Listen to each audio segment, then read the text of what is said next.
یہ واقعہ ایسے دور کا ہے جب ایک ظالم بادشاہ اپنی رعایا کو بت پرستی پر مجبور کرتا تھا۔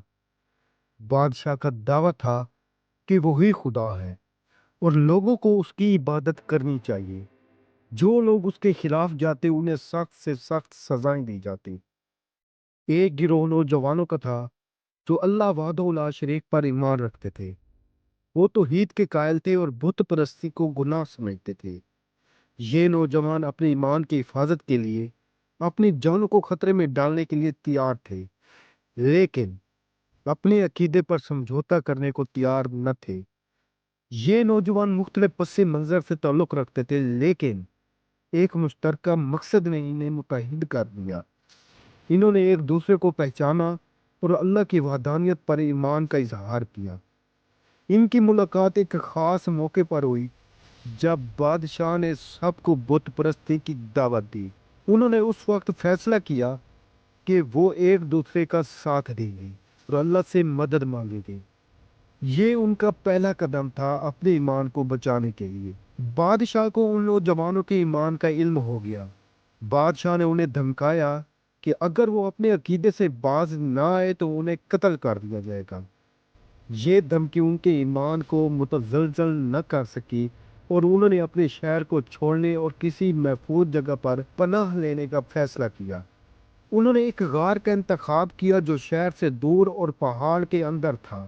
وہاں انہوں نے اللہ سے دعا کی، ربنا آتنا من لدنک رحمتا وہیّ لنا من امرنا رشدا، جس کا مفہوم یہ ہے، اے ہمارے رب، ہمیں اپنی طرف سے رحمت عطا فرما اور ہمارے معاملے میں ہماری رہنمائی فرما۔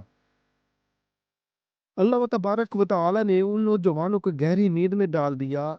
یہ نیند ایک معمولی نیند نہیں تھی، بلکہ ایک معجزہ تھا۔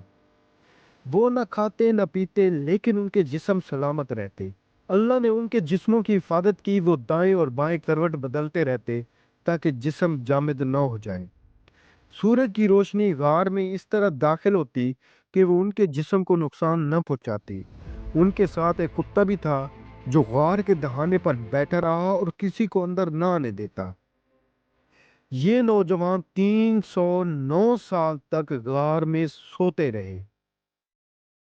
اس دوران ان کے شہر میں کئی تبدیلیاں آئیں۔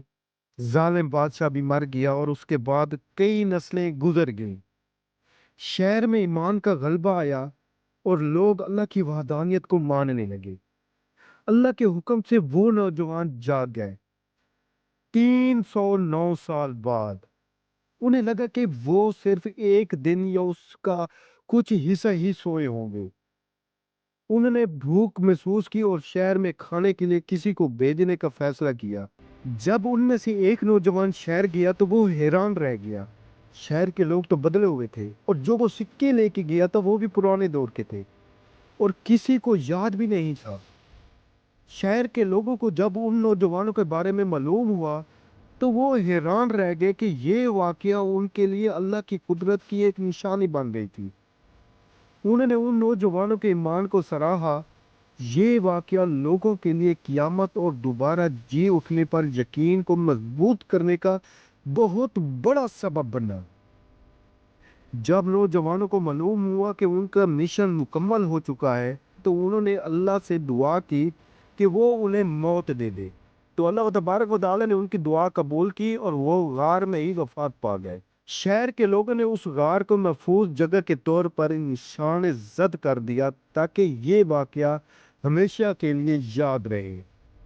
اللہ تبارک و تعالی اپنے مخلص بندوں کی ہمیشہ حفاظت کرتا ہے۔ وقت، جگہ اور حالات سب اللہ کے حکم کے تابع ہیں۔ چند مخلص نوجوانوں کی قربانی ایک پورے معاشرے میں کتنی بڑی تبدیلی لا سکتی ہے، اس واقعے سے آپ کو اندازہ ہو چکا ہوگا۔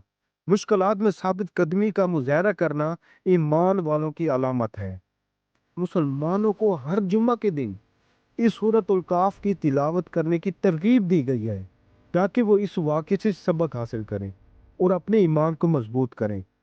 دوستو، امید کرتا ہوں کہ آپ کو ہماری ویڈیو پسند آئی ہوگی۔ اگر آپ کو ہماری ویڈیو پسند ہے تو اسے زیادہ سے زیادہ لائک کریں، شیئر کریں۔